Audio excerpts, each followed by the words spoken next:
मुद्दा महंगाई का कहाँ चला गया, किसानों का मुद्दा कहाँ चला गया, भुगतान की बात कहाँ है, अब नहीं हो रही क्या? और आरएलडी शुरू से किसानों की आवाज उठाते आई है, बीजेपी मजदूरों को किसानों की आवाज उठाते आई है। नल से पानी निकलेगा, फूल खिलेगा, अब खिलेगा कि नहीं अभी तो समय बताएगा। दूसरी पार्टियों को कैंडिडेट नहीं मिल रहे, ढूंढ के लाने पड़ रहे हैं। चौधरी चरण सिंह जी को लोग मोदी जी में देख रहे हैं, इनकी डुगडुगी बच गई। अच्छा, हाँ, अब यहाँ से सिर्फ चंदन चौहान ही बनेंगे। जो यहाँ की मुस्लिम जनता है उनका ये मानना है कि हमको लोकल प्रत्याशी ही चाहिए, क्योंकि फिर बाद में चुनाव के बाद कोई दिखाई नहीं देता।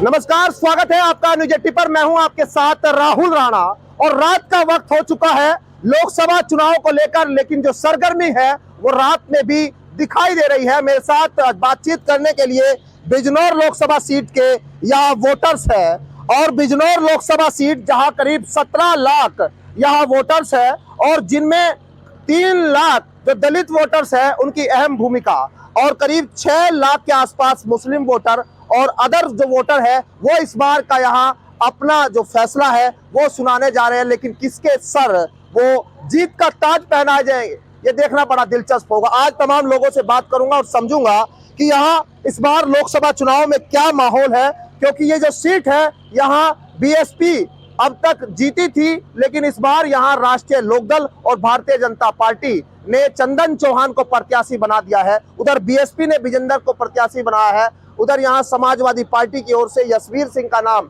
सामने आया है। लेकिन अभी जो माहौल है वो क्या कह रहा है, हालांकि भले ही यहाँ जो चुनाव है वो पहले चरण में है, लेकिन माहौल अभी से ऐसा देखने को लग रहा है कि लोग सियासत की बात अभी से कर रहे हैं और चर्चा खूब दबाकर हो रही है। लोकसभा बिजनौर की सीट पर क्या कुछ चर्चा हो रही है वही आज आपके सामने रखेंगे। और शुरुआत प्रधान जी, क्या चर्चा हो रही है, क्या माहौल दिख रहे हैं लोकसभा बिजनौर में? देखिए हमारे यहाँ पे जो चंदन चौहान जी को टिकट दिया है, किसानों के मसीहा श्री चरण सिंह चौधरी जी के पौत्र जयंत चौधरी जी ने, और हमारे प्रधानमंत्री नरेंद्र मोदी जी का इन आशीर्वाद है, गठबंधन का चुनाव है, हर बिरादरी और हर धर्म सब चंदन चौहान कह रहा है। कोई चुनाव में हमें कोई दिक्कत नहीं है। अच्छा, राष्ट्रीय लोकदल का माहौल है, राष्ट्रीय लोकदल का माहौल है। चलिए ठीक है, अब यहाँ आपसे भी मैं बात कर लेता हूँ, क्या कह रहा है मिजाज, क्योंकि आपकी भी बड़ी संख्या है यहाँ पर। जी, हमारी देखो बिजनौर लोकसभा में 5 लाख प्लस वोट है, और सभी जो यहाँ की मुस्लिम जनता है उनका ये मानना है कि हमको लोकल प्रत्याशी ही चाहिए, क्योंकि फिर बाद में चुनाव के बाद कोई दिखाई नहीं देता। जो पिछले हमारे एमपी थे वो भी कहीं दिखाई नहीं दिए। तो सब जनता, सभी धर्म के लोग, जाति के लोग लोकल ही प्रत्याशी को पसंद करना, उनकी पहली पसंद लोकल प्रत्याशी जो कि चंदन चौहान है। इनका 3 पीढ़ियों से यहाँ पे रिश्ता है। संजय चौहान जी भी यहाँ पे एमपी रहे 2009 में लोकदल से। तो सभी जाति धर्म सब मुस्लिम जो वोटर्स है वो चंदन चौहान जी के ही साथ है।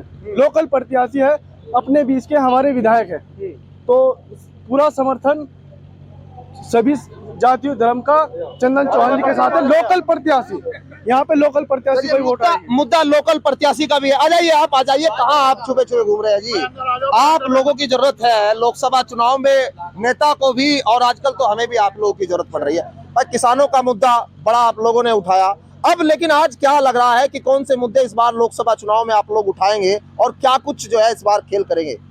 बस अब तो यही खेल है जी, चंदन जीते, चंदन के सामने कोई पार्टी नहीं रही। एक तरफा माहौल बना रहे हैं। माहौल हो गया, अब कोई पार्टी नहीं रही इनके खिलाफ। नहीं, मुद्दा महंगाई का कहाँ चला गया, किसानों का मुद्दा कहाँ चला गया, भुगतान की बात कहाँ है, अब नहीं हो रही क्या? हमारे यहाँ भुगतान बिल्कुल एकदम हाथ में दस्ती हो रहा है। गैल गन्ना गैल पैसा, कोई दिक्कत नहीं, गैल पेमेंट। अच्छा, भाजपा वालों को पहले आपने हरा दिया, लोकदल वालों के साथ आने से मजबूत लग रहा है क्या समीकरण? बस एक बार तो हार जीत होती रहे, एक बार हार गए, अब नहीं हारने वाले भाजपा वाले, अब तो जीत। अच्छा, बाहरी और क्या नाम जो यहाँ लोकल मुद्दा भी है क्या, लोकल में बाहरी प्रत्याशी, क्योंकि आजकल प्रत्याशी बहुत आ रहे हैं बाहर से आपके लिए? अरे कोई दिक्कत नहीं है, सांसद जी बनेंगे हमारे भाजपा जी। अरे भाई, आप तो पूरा लोकदल ही हो रहे हैं लोग हैं। हाँ प्रधान जी, अब आप लोग थोड़ा सा बता दीजिए। अब लोग तो मतलब बहुत ज्यादा आप तो पता नहीं राष्ट्रीय लोकदल के साथ जुड़े हो गए या भाजपा के, लेकिन प्रधानों का आजकल ये चल रहा है कि कहीं भाजपा में ही हो रहे थे अब तक, अब क्या लोकदल में ही हो जाओगे, या फिर बसपा वाले विजेंदर सिंह बता रहे हैं बड़े बड़े आजकल बड़ी बड़ी गाड़ियां ज्यादा है भाजपा में, लेकिन गठबंधन में है तो अब तो लोकदल के साथ ही है। जब विलय होगा तो लोकदल के साथ है, नहीं हम तो भाजपा के आदमी। मैं देखो, मैं देखते ही पहचान गया था भाई साहब आपको तो कलम का कुर्ता जब देख के पहचान गया था मैं। नहीं भाजपा के हैं, लेकिन अब गठबंधन में तो साथ रहना पड़ेगा ना। साथ है इनकी संजय चौहान की। अच्छा, ये जो विजेंद्र सिंह और ये जो समाजवादी पार्टी के प्रत्याशी, ये क्या कुछ डुगडुगी बज रही है नहीं बज रही? कुछ नहीं बच रही। हाँ, कौन है ये? बाइक बोट वाले हैं, जो 5,000 का घोटाला हुआ था। हम जैसे बहुत पैसे दबे वहाँ, तो ये बाइक बोट वाले हैं। कौन, ये बसपा वाले? बसपा वाले। अच्छा, तो ये आपके प्रत्याशी अब आपको वोट हाँ। कुछ गाँवों में युवा ने घुसने भी नहीं देंगे जिनके पैसे दबे हुए हैं। हाँ। इनकी डुगडुगी बच गई, जेल अब में कुछ नहीं होने वाला। क्या हो गया? इनकी डुगडुगी बच गई। अच्छा, हाँ, अब यहाँ से सिर्फ चंदन चौहान ही बनेंगे। हाँ, क्या? 44,000 करोड़ का घोटाला रहा और माननीय प्रधानमंत्री नरेंद्र मोदी जी हाँ। और माननीय योगी जी प्रदेश के मुखिया इन्हें बहुत जल्द सलाखों के पीछे दिखाएंगे।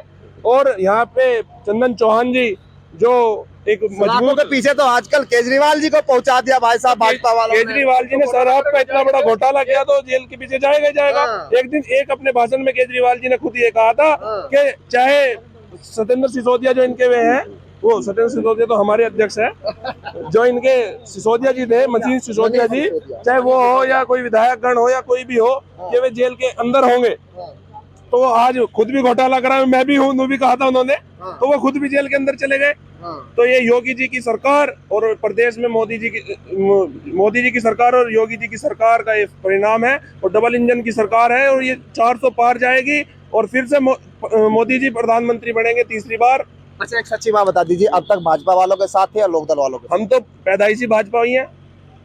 तो लोकदल वालों के साथ अब देखो, मन मिल गया। सुनो, ये तो किसानों की आवाज लोकदल उठाती थी, तो वो आवाज भी हमारी ही थी। ठीक है, तो आज कहीं ना कहीं दोनों आवाजें सेम मैच हुई है।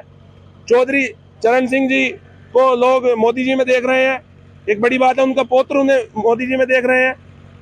चौधरी चरण सिंह मोदी जी में कहाँ से आ गए यार? आप कहीं पता नहीं कौन सी बात है। चौधरी चरण सिंह जब उनके पौत्र बड़े कहा कि दिल जीत लिया, जब उन्होंने उनके कहा दिल जीतने का मतलब ये होता है कि उनकी वाणियां सेम थी भाई साहब, जब भी तो एक जगह बैठे हो।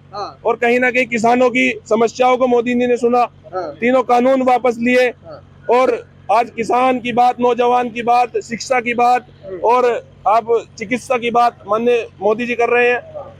तो कहीं ना कहीं मोदी जी विकसित भारत चाहते हैं। ठीक, चलिए ठीक है। केजरीवाल का मुद्दा भी है भाई, केजरीवाल का मुद्दा अब गरमा, दिल्ली में तो गरमा, यहाँ भी कुछ है क्या माहौल? क्योंकि कहीं लग रहा है यहाँ कुछ नहीं है, यहाँ कुछ नहीं है। अच्छा, तो कह रहे हैं कि भाई केजरीवाल के वहाँ आने, जेल भेजने से उसको वोट मिल जाएगा, सिंपैथी नहीं मिलेगी, नहीं मिलेगी। यहाँ बिजनौर में मतलब मुद्दा सबसे ज्यादा क्या, सबसे ज्यादा? क्योंकि आप बता रहे भुगतान तो हो रहा है। यहाँ मुद्दा कुछ नहीं है, यहाँ चंदन चौहान की आंधी चल रही है।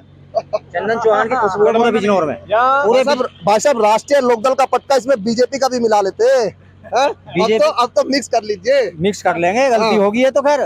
लेकिन ये है कि चंदन की खुशबू पूरे बिजनौर में फैल चुकी है। अच्छा। और कोई भी प्रत्याशी सामने नहीं है, आंधी चल रही है, एक तरफा जीत है। दूसरी पार्टियों को कैंडिडेट नहीं मिल रहे, ढूंढ के लाने पड़ रहे हैं।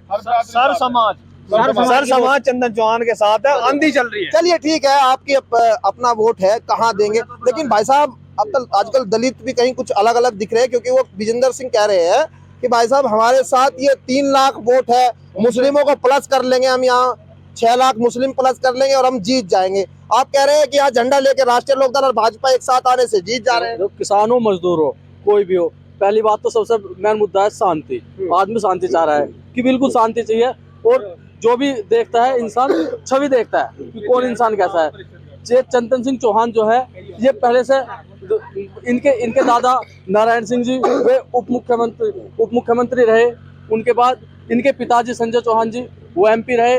बहुत साफ छवि के इंसान है, मतलब कोई इनकी तरफ उंगली नहीं उठा सकता, कोई कुछ नहीं, बहुत अच्छे इंसान है। तो RLD से जुड़े हुए हैं, ये तो सोने पर सुहागा हो गया, बीजेपी प्लस RLD। और RLD शुरू से किसानों की आवाज उठाते आई है, बीजेपी मजदूरों को किसानों की आवाज उठाते आई है। तो ये तो वो बात हो गई कि नल से पानी निकलेगा, फूल खिलेगा। अब खिलेगा कि नहीं अभी तो समय बताएगा। अभी से आप आश्वस्त है, पक्का खिलेगा, आश्वस्त हो रहे हैं अभी से। पक्का खिलेगा, पक्का खिलेगा, एक आंधी की तरह चल रहा है। अच्छा, रात में भाई साहब क्या माहौल बना रहे हैं? रात हो रही है, बताइए। आप लोग सियासत मतलब पूरी दबा के चला रही है यहाँ पे, मतलब क्या चंदन अरे ठीक है, चंदन चौहान की चंदन की खुशबू आपने सुन ली भाई साहब, मुद्दे तो बता दीजिए। चंदन सिंह चौहान की जीत होगी, हमने बता दिया। अरे भाई साहब, मुद्दे नहीं है क्या? गरीबों की आवाज उठाने वाले हैं। हाँ, गरीबों की, किसानों की ये मसीहा हैं, उनकी आवाज उठाते हैं, उनके लिए काम करते हैं, रात दिन फील्ड में भागते हैं, रात दिन उनके लिए। उनका ये कहना है गरीब से गरीब आदमी, मुझे रात को जिस टाइम भी कोई कॉल लगाएगा, कहीं भी बुलाएगा, मैं उसके लिए वहीं जाने के लिए तैयार हूँ। कि कोई भी किसान अच्छा, मजदूर चलिए ये ना बताइए, सोचे। ये बताइए वोट कौन सी डेट में डलेगी? 19 को 19 अप्रैल में। जी हाँ? जी 19 अप्रैल में वोट डालने जाएंगे भाई साहब। बहुत लोग तो इधर उधर छुट्टी मनाने निकल जाते हैं। आप लोग नहीं, छुट्टी नहीं, औरों को बुलाएंगे, खुद नहीं डालेंगे, औरों को बुलाएंगे। पक्का जाएंगे 19 अप्रैल। चलिए, रात में कुछ खेल अलग तो नहीं चल रहा है यहाँ पे? नहीं, कुछ नहीं चल रहा। खेल कुछ नहीं रहा, आंधी चल रही भाई है। साहब भाजपा और आरएलडी वाले साथ आए गए, पता नहीं आप लोग करोगे क्या है? अस्सी नहीं, ऐसा कुछ नहीं हो रहा, वो जाएंगे और क्या करने वो। हाँ, 80 की 80 निकलेंगी। ये विपक्ष वाले कहाँ जाएंगे? विपक्ष वाले अपने घर जाएंगे। हाँ। मैदान छोड़ के भाग जाएंगे। चलिए, बिजनौर का जो माहौल है वो पूरी तरह से सियासी हो चुका है। रात भले ही हो, लेकिन अभी भी लोकसभा चुनाव को लेकर लोगों के अंदर जोश दिखाई दे रहा है, क्योंकि मुद्दे उनके आज भी गर्म है। लेकिन राष्ट्रीय लोकदल और भारतीय जनता पार्टी जब एक गठबंधन में यहाँ आ गई है, कहीं ना कहीं विपक्षियों को पसीने यहाँ छुटाते हुए भी दिखाई दे रहे हैं।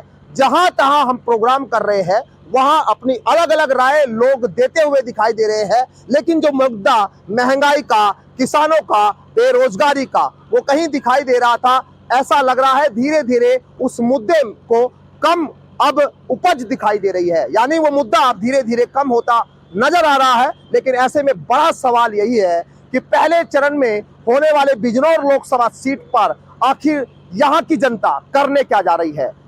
19 अप्रैल को यहाँ मतदान होगा और इस मतदान के साथ अपने जो वोट है वो यहाँ लोग देंगे और बिजनौर में अपने सांसद को चुनेंगे। फिलहाल मेरे साथ इतना ही, मुझे दीजिए इजाजत, नमस्कार।